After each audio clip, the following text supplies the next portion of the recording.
Shoko bakuta be ibon wao na mwainu na gagai. AKA JY. Mutoka kaso na Yesu awono kucholo. Mutoka kaso na Yesu awono kucholo. Mutoka kaso na Yesu awono kucholo. Yesu wanu kucholo. Mutoka kaso na Yesu awono kucholo. Mutoka kaso na Yesu awono kucholo.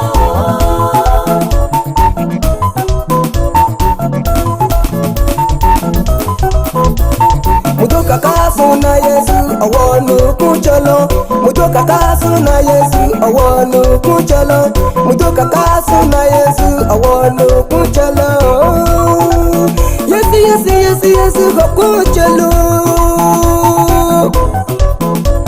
Mutoka kaso na Yesu awono kucholo. Mutoka kaso na Yesu awono kucholo. Mutoka kaso na Yesu awono kucholo. Mutoka kaso na Yesu awono kucholo. Mutoka kaso na Yesu awono kucholo. Yesu mbachire. Mutoka kaso na Yesu awono kucholo.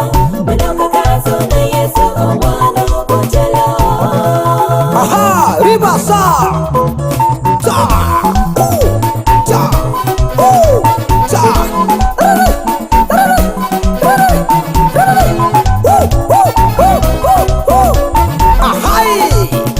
Hallelujah.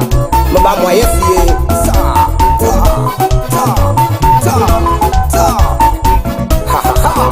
Ribasa.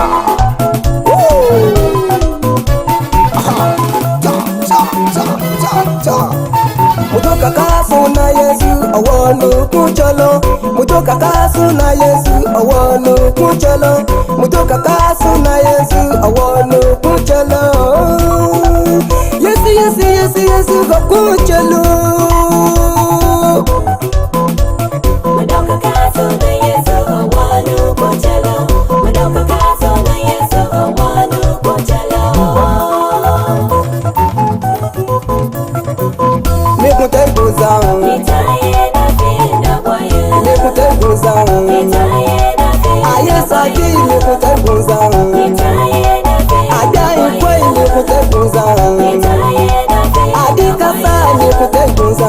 Itaye na finda Asa kwai mekuteguza. Itaye na finda Ai kwai mekuteguza.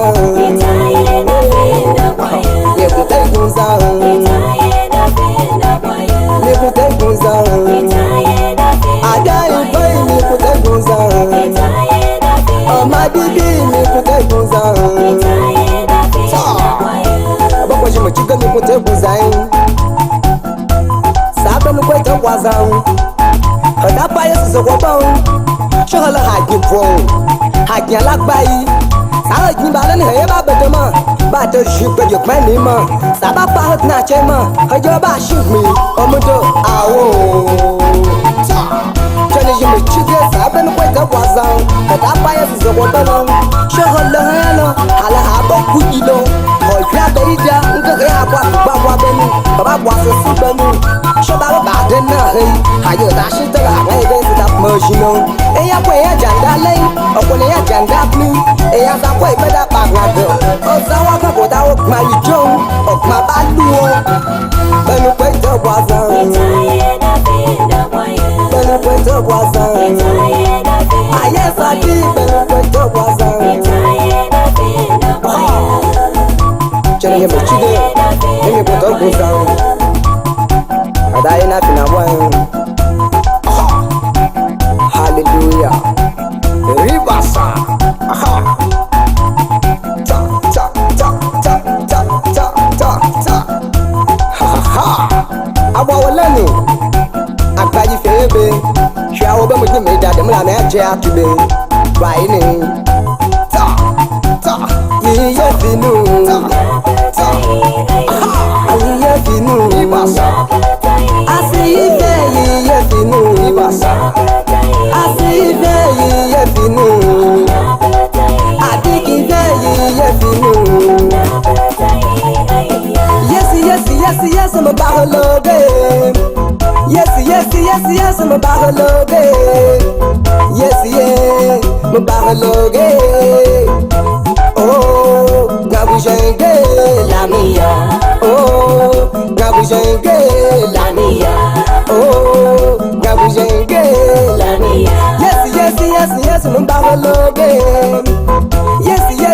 yes me bahologe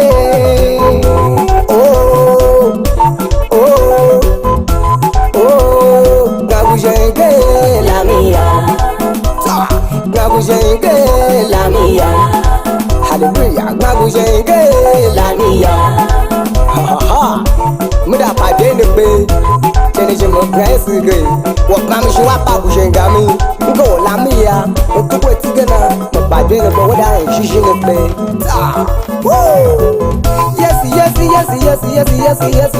baholo yes me baholo oh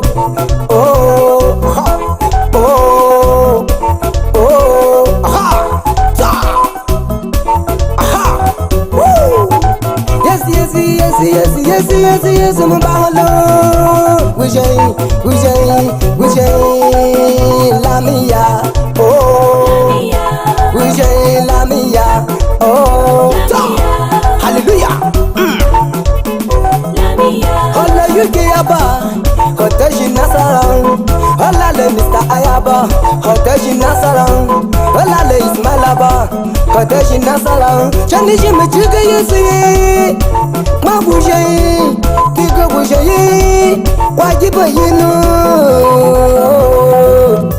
oh aha agba wala ninu aha shemo je ome gba kweri sai na ben ko do shin ba bwa mi matu ngo mo te juwe lelo mo to belele mo ba shu wa nga ga bi han te sha bu gban sani mo le la fi mo che ma jo shu go ma wa re ni ba ni ba wa mo ga nga gba ko ji na ha ama ga ba ga le fi lele nje mi la na ju be ta shego ga ha se ba agba wala ni pa be da holo ta aha woo